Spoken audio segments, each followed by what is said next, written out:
দেখি কাটোয়ায় বোমা উদ্ধার। পূর্ব বর্ধমানের কাটোয়ায় মাঠপাড়া এলাকার ঘটনা। 12 বছর ধরে পরিত্যক্ত বাড়ি আর সেখানেই বোমা উদ্ধার।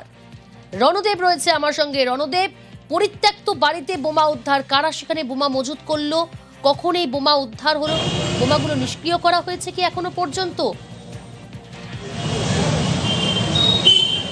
না, প্রথমেই তোমাকে বলি, বোমা যে নিষ্ক্রিয় করার জন্য বোম স্কোয়াডকে খবর দেওয়া হয়েছে এবং বোম স্কোয়াডের প্রতিনিধি দল হয়তো কয়েক ঘন্টার মধ্যেই কাটোয়ায় অকুস্থলে পৌঁছে যাবে।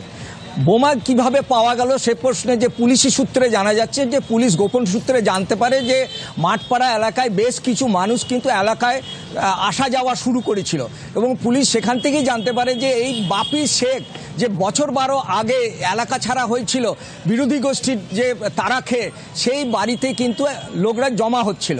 সেখানেই আজ সকালবেলায় পুলিশ অভিযান চালায় এবং তল্লাশি অভিযানে একটি ড্রামের মধ্যে প্লাস্টিকের প্যাকেটে মোড়া 4টি তাজা বোমা উদ্ধার করে এবং আরও বোমা আছে কিনা এলাকায় বা বাড়িটাতেও খোঁজখবর করা হয়েছে এবং আশেপাশে তল্লাশিও চালানো হয়েছে।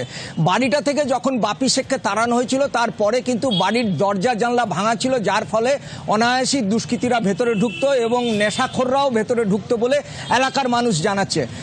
এলাকা যে কাটোয়ার 19 নম্বর ওয়ার্ডের মাঠপাড়া এলাকার ঘটনা হলেও একটু প্রত্যন্ত এলাকা বলি, ওই এলাকায় কিন্তু অনায়াসে দুষ্কৃতীরা যাতায়াত করে, এইটাই হচ্ছে পুলিশের পক্ষ থেকে জানানো হয়েছে। বিশাল পুলিশ বাহিনী নিয়ে কাটোয়া থানার পুলিশ যখন ওখানে পৌঁছায় তখন কিন্তু মানুষ আতঙ্কমুক্ত হওয়ার জন্য বারবার পুলিশকে বাচ্চারা আছে এবং বাচ্চারা খেলাধুলা করে, এই বোমা যদি কোনো কারণে বিস্ফোরণ হয়ে যেত বা ফেটে যেত তাহলে কিন্তু বড় রকমের দুর্ঘটনা ঘটতে পারত। এবং এই বাড়িতে যে টার্গেট করা হয়েছে, কারা কি জন্য বোমা মজুত করেছিল সেই কারণে পুলিশ স্থানীয় এক ব্যক্তিকে আটক করে জিজ্ঞাসাবাদ শুরু করেছে এবং সেইটাই তদন্তে নেমেছে। স্থানীয় বাসিন্দারা তারা কি বলছেন? একজনকে ইতিমধ্যেই আটক করে জিজ্ঞাসাবাদ শুরু করেছেন পুলিশ আধিকারিকরা, কিন্তু স্থানীয় বাসিন্দা তারা কি বলছেন?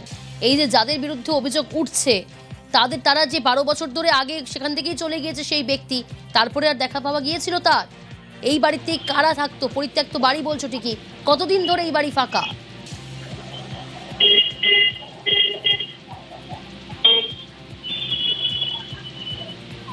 রণদেব, হ্যাঁ দেখো, এই বাড়ি কিন্তু আজ 12 বছর ধরে পড়ে আছে। বাপি শেখ তার সপরিবারে এলাকা ছাড়া হয় যখন, তারপর থেকে এই বাড়ি পড়ে থাকে। তার কয়েক মাসের মধ্যেই বাড়ির দরজা জানলা ভেঙে দুষ্কৃতীরা নিয়ে চলে যায় এবং এই বাড়ির মালিক কে? বাড়ির মালিক কোথায় সেটাই জানতে চাইছি রণদেব। সে এলাকা ছাড়া এলাকায় থাকে না এবং সে কোথায় থাকে সেটাও এখনো জানা যায়নি। এই মুহূর্তে বাড়ি এলাকায় 12 বছর সে ঢোকেনি, প্রবেশ করতে পারেনি বিরোধী গোষ্ঠীর চাপে। প্রিয়াঙ্কা, ওকে, বেশ।